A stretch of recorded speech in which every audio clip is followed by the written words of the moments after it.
Hello and welcome to the show. There is a new car pack for Forza Horizon 3, so that means some new cars to race up the mountain. I will be honest, most of the cars in this pack I've not been massively excited by. However, I am quite curious about this Renault Alpine, the GTA Le Mans. I can't say I've particularly heard of it or seen it that much before, so I am curious to see how it will do when it comes to racing up our hill climb. And apparently it sounds fantastic, which is always a good thing. We are going to start off by converting it to all-wheel drive, relatively light car to start with, which is always nice. We will, of course, have the Forza Aero on the vehicle. I want to try and keep the standard engine in the car. There is the option to, if we go in here, put in the 3.8 litre V6 twin turbo that I can't say I've seen on very many vehicles, if any at all, in the past. Certainly not cars that I've looked at. So that's, I think, new. I'm not 100% sure on it, but I think that is new. We've also got 6.2 litre V8, 2.6 litre i6, and the turbo rally engine. As I said, I want to try and keep the standard engine in the car, if at all possible. We'll see how we're doing PI-wise. Putting on some snow tyres jumps us up into A-class with just 197 horsepower.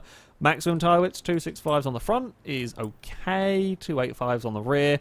Yeah, they're not amazingly large tyres. However, it is going to be a lighter car, so it's not going to be too terrible, I don't think, in terms of... We're not going to be slithering and sliding our way too much around the course, not like, let's say, the Subaru Brat, for example. We will then click on parts and get them in correctly. I think what we might do is go and stick in all of the power and see what we can get from this car standard engine. Because, I mean, £2,500 only just gets it up into A-class. Let's go with that, and then let's go all of the power. And let's really hope that all of the power is going to be enough in this. It does look like we might be able to do it. If we get to the point where we have got lots and lots of power going on in here, and it's over the top of S1 class, we'll probably take a stage of weight reduction out. Oh, it's not going to be very powerful at all in this. That's... little bit of a shame. It might still be okay. It might still be good enough. We will go. There we go. Right, let's just keep chucking in bits onto the engine, and then we're going to have a really awkward amount of PI to work with, knowing my luck. I've done this in a really wonky order as well, because I was trying to do the high power bits first. It's never good when you manage to do that. Alright, I think we've got pretty much everything now, except for intercooler and oil and cooling. Now, that has 12 horsepower. I think we're going to take 12 horsepower and... bugger it, yeah. We'll take as much power as we can, and then we will find out how wonky everything is going to be. Please. Okay, that's good. That's about perfect, really. Let's be honest. 2 PI we can find relatively straightforward. Oh, I should probably look at gearbox. I don't think it'll have a terrible one to begin with. No, it doesn't have a terrible one to begin with, which is nice. It reckons 0 to 64.4 seconds. I'm worried that we might be a little bit underpowered in all of this. But it is light, and it is one of the lighter cars, with the exception of the Stratos, etc. It's one of the lighter cars that we have seen. Right, let's go for a stage of flywheel. Okay, if we go 2 stages of flywheel and then a driveline, that should do the trick. There we go. Driveline. Maybe have a sneaky look at clutch. We can get clutch in the car as well. Maybe gearboxes. Oh, we get gearbox in as well. I doubt we can get the last stage of driveline somehow. Not driveline, flywheel. We'll have a go though, just in case. Unlikely to happen. 464 horsepower. However, it does only weigh 2,600 pounds, which does make it one of the lighter cars to have gone in this series. Should be an interesting one, I think. Well, the Devil's Corners hill climb awaits our Alpine. I'm going to get 3 runs up this course in an attempt to go as fast as possible. The current leader has a time of 1:58.4, the BMW 2002 Turbo, which had more power and less weight than the Alpine, but had less grip. So maybe around some of the twisty stuff, we will be able to make up the time with this car.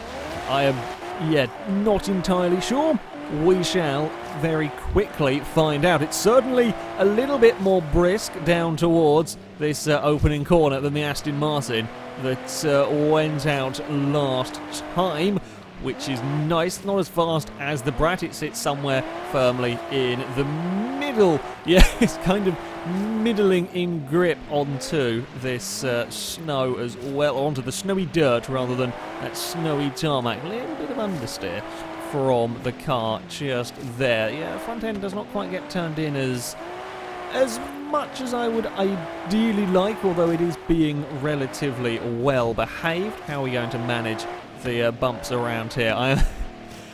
The understeer. We're not going to be able to. I was being a bit brave. I was trying to throw the car in and carry a lot of speed through, but kind of a double apex corner. Now 120 plus miles an hour we have seen from some cars down here. We can't do that in the Alpine, and even 115 miles an hour was leaving it a little bit too late on the brakes. I fear we might, again, a little bit like the Skyline in some respects, we might just be at that kind of awkward level in the PI where you can't quite get the power, and in this case we've gone for lightness, and you can't quite get the power for the acceleration, or if you keep the weights you end up, well, in fact with the standard engine we wouldn't be able to do it. I think, yeah, it's maybe just, right, I'm all out of position. It's a little bit on the wonky side there, a little bit nasty across these bumps. Can we chuck it in there? No. The run had gone, so I'm just kind of throwing the car at corners now and seeing what happens. We can't quite carry that much speed through that corner. Yeah, it's a scruffy end to the run. Definitely under 2 minutes, I think, is going to be eminently doable in the Alpine. A little bit of a messy opening run. Not sure we're going to be able to go faster than the BMW, though. So, as we head on to our second run, we were kind of half-arsed visited by the ghost cars of the Devil's Corners hill climb. Well, again, it's 115, and I daren't brake any later than that into this opening corner. Yeah, I mean, we haven't got crazy levels of wheel spin. It can ever so slightly oversteer through that opening section. It hasn't quite got the ludicrous levels of grip the Aston Martin had, but let's face it, that's hardly surprising. The Aston Martin had ridiculous sized tyres on it, and you can definitely feel that this one here does not. When I started out in this series, I wasn't expecting cars to be quite so understeery on their way up this course. Again, I probably shouldn't be massively surprised, you know, snow, dirt, not exactly the most grip. However, a lot of cars are struggling to get their front end turned, and I'm being tricked by that double apex corner. I can take a lot of speed through the first part, but I can't seem to get as much through the second part. Or you kind of turn in, it looks like it's okay, and then just a million miles of understeer go on, and then you're heading off towards the rock face. What speed are we leaving the jump? 98 miles an hour. It's not too shabby. We're going to chuck it into the banked corner. It will. Yeah, when you get it right through these banked turns, it is pretty damn fantastic. Stop it. We're again using a handbrake, much like I did with the Brat, actually, to try and get the front end in. Not enough to get the back end sliding, because it's just going to be wasting time, but it's enough to get the front end in to some of these corners. Oh god, we've got actually got a lot more turning all of a sudden there than I was expecting. We're in trouble on the bumps. Lots of trouble across the ice right there. That's not quite what we want to be doing. It's 90 and 97, 98 miles an hour. Leaving these jumps is not too shabby from the Alpine. Again, though, little bit of trouble caused on that run as we round the final corner, sprint towards the line. Wasn't as big an improvement in terms of time as I was hoping. That 2:01.5. Yeah, I mean, we got out of shape on the ice. I think an under 2 minute is possible, but much faster, I don't know. Although I didn't think the Aston Martin would go as quick as it did in the end. Well, there is a sizable amount of time needed to be made up. Well, ideally made up for the Alpine here. I had hoped this would be better through the corners, in all honesty. It had gone for a little bit of a lighter build with this car. and it's not quite worked how I had hoped. I was expecting a little bit better handling, and it just can't get it through these hairpins. I just can't get the front end turned in. I can't carry the corner speed through here that I really want to be doing, which is a little bit of a shame. It is a little bit of a shame in this car. We're again gonna eventually get ourselves so much understeer.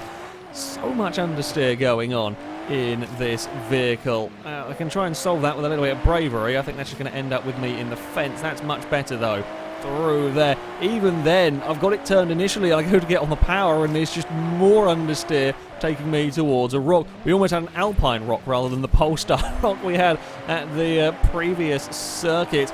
Come on, Renault, we can do this. What speed? Can we get 100 miles an hour as we leave the jump? Yes, briefly. So a better run that time around, although we did end up out quite wide there on some rough stuff. Never mind, we've got it through the next turn. It's all going relatively smoothly at this moment in time. Again, we're going to use that just smallest dab on the handbrake at the hairpin there, because otherwise it's just not going to get turned. We're going to run a little bit wide, but no major problem through there. Now this is the next scary corner. We've got a lot of understeer. We're going to take the Aston Martin route through there, I think. You've got to be careful coming back across. If you don't get on the ice, which we do, it's going to cause us some issues, I think. So much understeer is going on in this car. It's 93 miles an hour as we leave the jump in towards the penultimate turn we go. I can't get the car turned. I can't carry more speed like I want to through those corners. It's a run towards the line. It's not quick enough.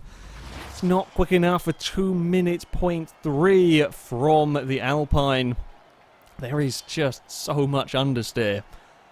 It's a real shame. It's a real shame because I do quite like the look of this car. It's quite an interesting, slightly different looking car, and it does sound fantastic. But it is not quick. Up the hill climb course, there is too much understeer. The acceleration isn't terrible, and if it handled better, if we had a lot more front grip, the acceleration would be more than enough, but I just can't get it to turn in to the corners. The time, 2 minute 0.3, will put the car into 7th place. It beats the Subaru Brat and the Lotus Exige. I mean, it's a second down. In fact, it's almost exactly a second down on the Ford Transit. You know, we're talking 3.5 tenths of a second down on the R33 Skyline. This kind of series has had all of the cars, it's actually quite well balanced, all the cars relatively close. We've not got massive gaps on the leaderboard, but the Alpine's understeer is pretty chronic. Yeah, it can beat an absolutely ludicrous Subaru Brat, but yeah, we can't get turned in, and we don't have the crazy acceleration of, you know, the likes of the Charger or something, where even if it didn't handle great in the corners, could boot it out of it and it would go very quick indeed. So yeah, well, there we go. Little bit disappointed. I was hoping for more from the Alpine. I still think the car looks fantastic, so yeah, I'll still keep one. Just probably won't be in this spec. That though is going to be it for this video, guys. Thank you very much for watching, and until next time, goodbye.